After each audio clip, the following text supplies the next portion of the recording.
Ready to turn the Caro-Kann defense into a deadly weapon? In this video, we are revealing the most powerful opening traps for Black to crush White's ambitions right from the start. From tactical pitfalls to sneaky moves, you'll learn how to flip the script and punish overconfident opponents. Stay tuned, and let's transform the Caro-Kann defense into your ultimate trap-setting machine.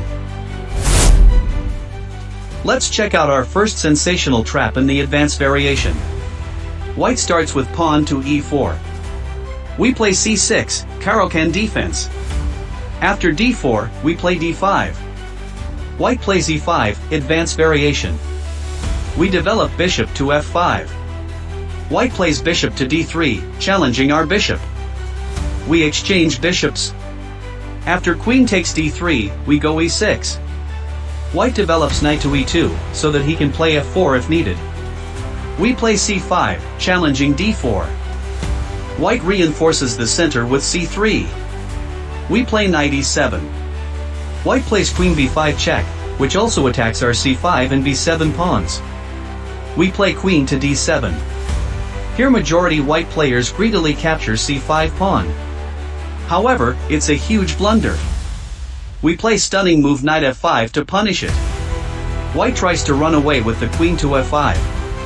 However, after b6, white queen is trapped. We will win the queen in the game. We have the next trap in the mainline variation, a mind-blowing chess tactic. We have e4, c6. d4, d5. Knight c3, d takes e4. Knight takes e4, knight f6. Many white players don't want to exchange knights so early, so they play knight to g3. We play aggressively with h5. White counterattacks with bishop g5. After h4, many opponents play bishop takes f6. This move has been played thousands of times in the game's database, but it's a blunder leading to a very cool line. We play h takes g3, putting pressure on h2 pawn. White plays bishop e5, defending the bishop and attacking g3 pawn. We play rook takes h2. After rook takes rook, instead of recapturing the rook with pawn, we play stunning move queen a5 check. After the opponent blocks the check with say c3, we play another thrilling move queen takes e5. After d takes e5, we play g takes h2. White cannot stop the pawn from becoming a queen. After knight to h3 or e2, we promote the pawn to queen. We are completely winning due to a big material advantage. Our next trap is a spectacular chess tactic. We have e4, c6. White plays c4, a variation called accelerated panic attack. We play d5. After c takes d5, white play bishop b5 check, developing piece with tempo. We play bishop d7. Many opponents play queen a4 here. We play d takes e4. After bishop takes d7 check, we recapture with knight. Here 94% opponents play queen takes e4, as it looks logical to recapture our hanging pawn. However, surprisingly, it's a mistake. We play knight to c5, attacking white queen. White plays queen to c4. Here rook c8 is also a good move. But we play a trickier move, knight d3 check. After king e2, we play rook c8, attacking white queen. After queen takes d3, queen takes d3 check, king takes d3. We win the bishop with rook takes c1. White has a misplaced king and cannot move any knights because otherwise we take the rook. We have a winning advantage due to piece activity and king safety. The next trap we are going to check out is a phenomenal chess tactic against the two knights attack. We have e4, c6. Knight f3, d5. White plays knight to c3, the two knights attack. D takes e4 is the main move here. But instead, we play bishop to g4, pinning the knight. After h3, bishop takes f3, queen takes f3, e6, d3, we play bishop b4. The c3 knight is pinned and we are threatening d4. White counterattacks our g7 pawn with queen to g3. We ignore the threat and calmly play knight to f6. Many opponents play queen takes g7, which is a mistake. We play rook g8, forcing the queen to move to only safe square h6. We play d4, threatening to win the pin the knight. White tries to counterattack our bishop with a 3. However, we stun the opponent with bishop f8, attacking white queen. This is what the opponent had missed 3 moves back. After white defends the queen with say queen h4, we win the knight. We are piece up out of the opening and completely winning.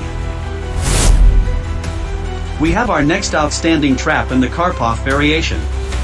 We have e4, c6, d4, d5, knight c3, d takes e4, knight takes e4. Here knight f6 and bishop f5 are the main moves. Instead, we go for a relatively less common move, knight to d7, called Karpov variation. After white develops bishop to d3, we play knight g to f6. If white allows, we'll play knight takes e4, bishop takes e4, knight f6, developing with tempo. So in order to prevent this, white plays knight g5. We play e6. White develops other knight to f3, preparing to castle. We play bishop d6. White plays a tricky move, queen e2. If we castle, it would be a mistake, due to knight takes e6, f takes e6, queen takes e6 check with double attack on our bishop. So instead we kick the knight with h6. After knight e4, we exchange the knights. White recaptures with queen, to form queen-bishop battery on c4 h7 diagonal. We play knight f6 attacking the queen. After queen h4, we play tricky move rook g8. Majority opponents play a natural-looking move castle, which is actually a blunder. We stun the opponent with g5. After queen takes h6, we attack the queen with bishop f8. After queen h3, we play g4, forking the queen and knight. We will win piece on next move and get the winning advantage, right out of the opening. The last trap we are going to check out is a breathtaking chess tactic. We have e4, c6, d4, d5, knight c3, classical variation, d takes e4, knight takes e4, bishop f5, developing bishop with tempo, knight g3, bishop g6. White plays knight 1 to e2, preparing knight f4 next, attacking our bishop. We go knight to f6. After knight f4, we play knight b to d7. White plays h4, threatening to trap our bishop. Here h6 is a mistake, due to knight takes g6, f takes g6, bishop d3, severely weakening our kingside. So instead, we counterattack with e5. After d takes e5, knight takes e5. Many opponents play queen e2, pinning our knight. We unpin it with queen e7. Here, 75% white players play h5 as per the game's database, trying to trap our bishop. However, it's a blunder. We stun the opponent with bishop takes c2. After queen takes c2, we play astonishing move knight f3, with deadly double check. After only move king d1, we deliver queen e1 checkmate. And that's how you make the Caro-Kann defense a nightmare for white. Which trap are you trying first? Let us know in the comments. If you enjoyed these deadly tricks, hit that like button, subscribe, and ring the bell to stay one step ahead of your opponents. Thanks for watching, and we'll see you in the next one. Happy trapping!